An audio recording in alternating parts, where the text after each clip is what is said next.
BBC की documentary India the Modi question Bharat के प्रधानमंत्री नरेंद्र मोदी और देश के मुस्लिम अल्पसंख्यकों के बीच तनाव को देखती है, साथ ही साथ गुजरात में बड़े पैमाने पर भड़की सांप्रदायिक हिंसा में उनकी भूमिका के दावों की जांच करती है।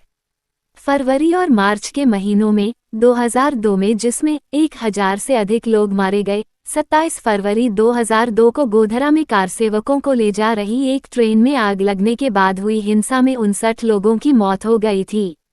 2005 में संसद को सूचित किया गया था कि बाद की हिंसा में 790 मुस्लिम और 254 हिंदू मारे गए, 223 और लोग लापता बताए गए और अन्य 2500 घायल हुए। मंगलवार शाम बीबीसी 2 पर यूनाइटेड किंगडम में प्रसारित एक नई श्रृंखला के पहले भाग में यूके सरकार की एक रिपोर्ट, जिसे पहले प्रतिबंधित के रूप में चिन्हित किया गया था, जिसे अब तक कभी प्रकाशित या प्रकट नहीं किया गया है, को विस्तार से दिखाया गया है। डॉक्यूमेंट्री में रिपोर्ट के पाठ की छवियों की एक श्रृंखला है और एक बयान में जांच रिपोर्ट कहती है कि नरेंद्र मोदी सीधे तौर पर जिम्मेदार हैं। यह घटनाओं की श्रृंखला को हिंसा के व्यवस्थित अभियान के रूप में संदर्भित करता है जिसमें जातीय सफाई के सभी संकेत हैं। यह रिपोर्ट यूके सरकार द्वारा गठित एक जांच का परिणाम है जो गुजरात में जो कुछ हुआ था उससे चिंतित थी। मैं इसके बारे में बहुत चिंतित था। मैंने काफी व्यक्तिगत रुचि ली क्योंकि भारत एक महत्वपूर्ण देश है जिसके साथ हमारे यूके संबंध हैं और इसलिए हमें इसे बहुत सावधानी से संभालना पड़ा। डॉक्यूमेंट्री में पूर्व विदेश सचिव जैक स्ट्रॉ 2001-2006 कैमरे पर याद किया।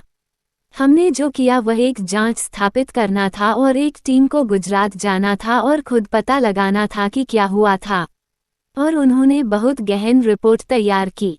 जांच दल द्वारा यूके सरकार को दी गई एक रिपोर्ट में उल्लेख किया गया है कि हिंसा की सीमा रिपोर्ट की तुलना में बहुत अधिक थी और मुस्लिम महिलाओं का व्यापक और व्यवस्थित बलात्कार था क्योंकि हिंसा राजनीतिक रूप से प्रेरित थी।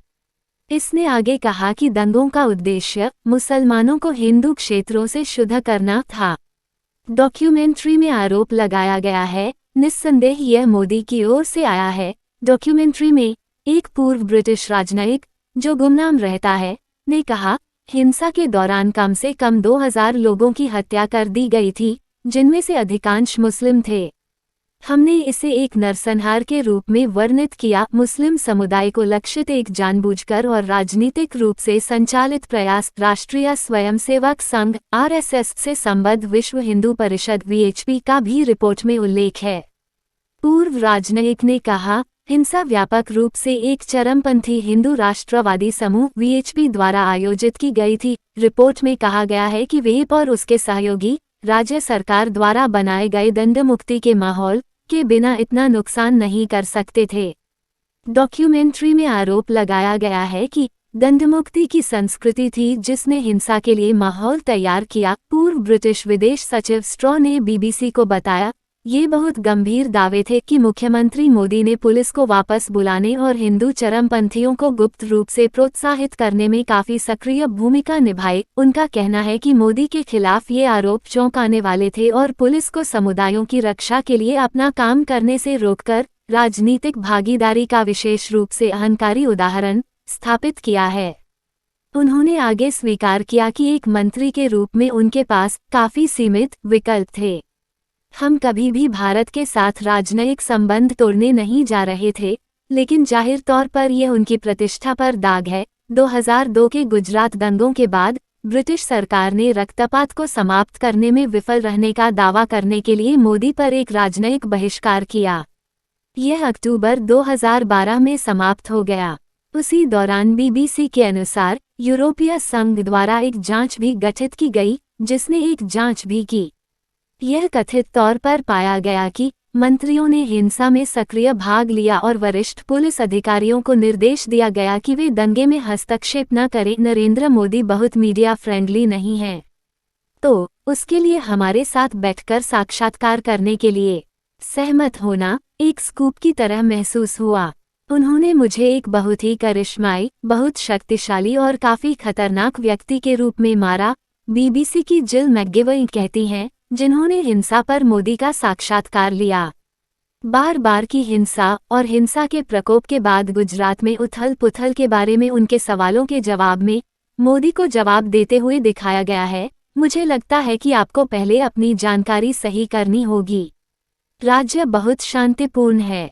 राज्य में कथित तौर पर कानून व्यवस्था को ठीक से नहीं संभालने के सवाल पर उन्होंने कहा, यह पूरी तरह से गुमराह करने वाली जानकारी है और मैं आपके विश्लेषण से सहमत नहीं हूँ।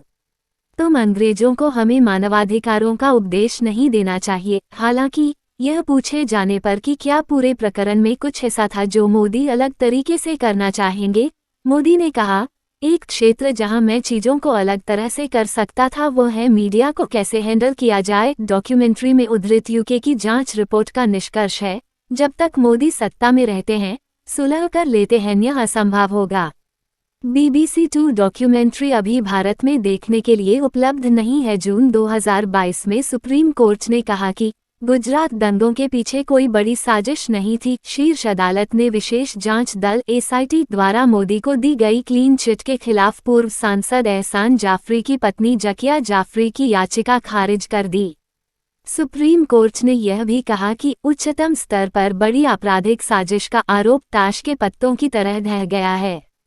स्वतंत्र पत्रकारिता में अपना योगदान दे सरकार ने YouTube, ट्विटर को 2002 के दंगों में मोदी की भूमिका पर BBC वृत्तचित्र के लिंक हटाने का निर्देश दिया। पूर्व विदेश मंत्री जैक स्ट्रॉ ने ब्रिटेन की रिपोर्ट की पुष्टि की, 2002 के दंगों के लिए मोदी सीधे तौर पर जिम्मेदार